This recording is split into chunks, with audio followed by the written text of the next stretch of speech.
So around late 2022, generative AI started actually creating quite a buzz, as we all know. You couldn't skip or miss Thanksgiving meal or a Christmas event or anything else with relatives, friends, and others talking about it, let alone, of course, at work or in professional settings. Now, I met my then co-founder Rahul late 2022 around the Christmas time, and he made a huge impression on me in terms of, Shaan, you have to look at what generative AI can do. This is truly game-changing. This is something that came from someone that studied AI over 2 decades ago, and seeing him get all excited, I knew it had some potential. Now, in early 23 is when I actually flew to Austin for a day and spent some time with him whiteboarding all of the practical applications. It's one thing that it's a new shiny object, it's a technology, it's a buzzword and more. But how could we apply it to scenarios in finance and fintech or cloud technologies, security and more? And what we realized is a lot of the LLM providers or these generative AI companies, their models are going to get sophisticated over time. They are going to have more advanced capabilities.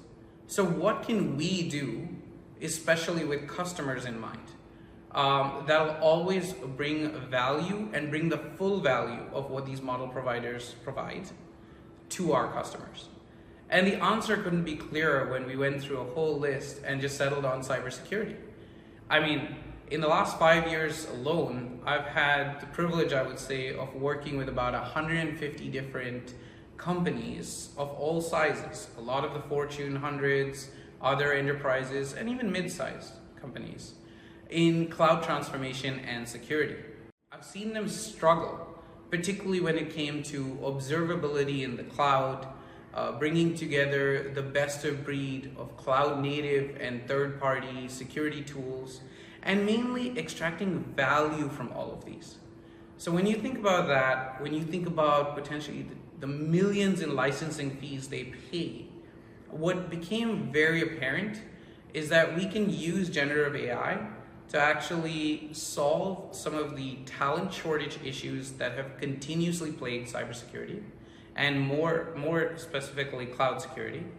We can actually use it as a deflationary force, which means our capabilities get better year over year or even month over month as model providers and us mature our capabilities, and we pass that on to the customers. And third, we found another way to almost invert the model of who owns and stores the data that you really want to see with the help of generative AI. And the answer is that should be the customer. And that in tandem leads to about 90+% savings on current amounts. Now, when you put all this together, what we were able to do is form a team of security and AI experts.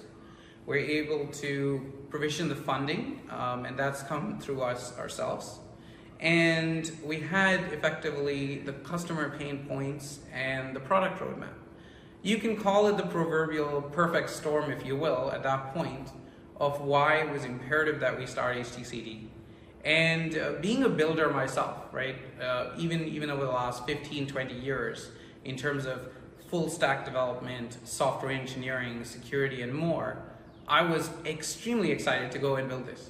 I mean, the thought of building a company that was AI first, the thought of building something ground up that was effectively free of technology and security debt, the thought about building a company that had all of the considerations of enterprise customers in mind, but caters to underserved and even unserved markets globally, and even small and medium businesses, startups and more, for anybody that uses cloud to truly advance cloud security for them and bring the power of AI to the masses.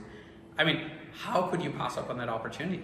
And so last June we launched, and it's been an amazing ride there out.